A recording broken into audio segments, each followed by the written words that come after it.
हम आपको बताएंगे संख्याओं की समझ। क्या है संख्याओं की समझ? प्राकृतिक संख्या। प्राकृतिक संख्या गिनती की संख्या को हम प्राकृतिक संख्या कहते हैं, जैसे 1 2 3 4 5 6 7 8 9 10 11 12 13। ये संख्याएं गिनती की संख्या होती हैं। इन्हें हम जो है प्राकृतिक संख्या कहते हैं पूर्ण संख्या। पूर्ण संख्या जिसको आप समझ ही रहे हैं, पूर्ण संख्या। प्राकृतिक संख्या में यदि हम जीरो को शामिल कर लेते हैं तो वह जो है पूर्ण संख्या कहलाती है। क्या कहलाती है? पूर्ण संख्या कहलाती है। सम संख्याएं। सम संख्याएं वह संख्याएं होती हैं जो दो से पूर्णतः विभाजित हो जाए। जो दो से पूर्णतः विभाजित, जैसे 2 4 6 8 10 12 14 16 18 20 22 24 26 28 30 ऐसी संख्याएं जो दो से पूरी तरीके से कट जाए, वह संख्याएं क्या होती हैं? सम संख्याएं होती हैं। विषम संख्याएं। विषम संख्याएं वे संख्याएं होती हैं जो दो से ना कटे, जैसे 3 है 5 है 7 है 9 है 11 13 15 17 19 21 23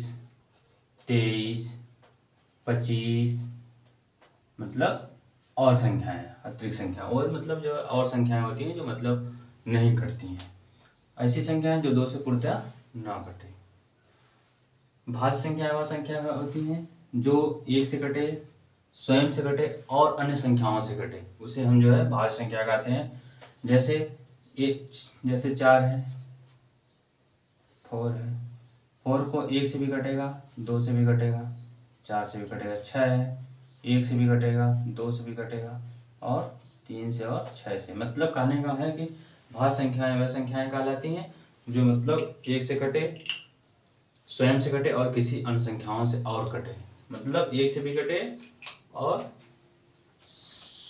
जो है अपने से कटे और संख्याओं से कटे, उसे हम कहते हैं भाज्य संख्या। अभाज्य संख्याएं वह कहलाती हैं जो 1 से कटे और स्वयं के अलावा किसी अन्य संख्या से ना कटे। जैसे 2 है, 2 1 से कटेगा और स्वयं से, 2 और 1 से और स्वयं से।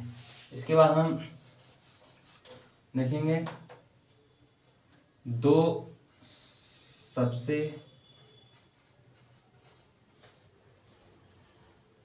छोटी अभाज्य संख्या भी है।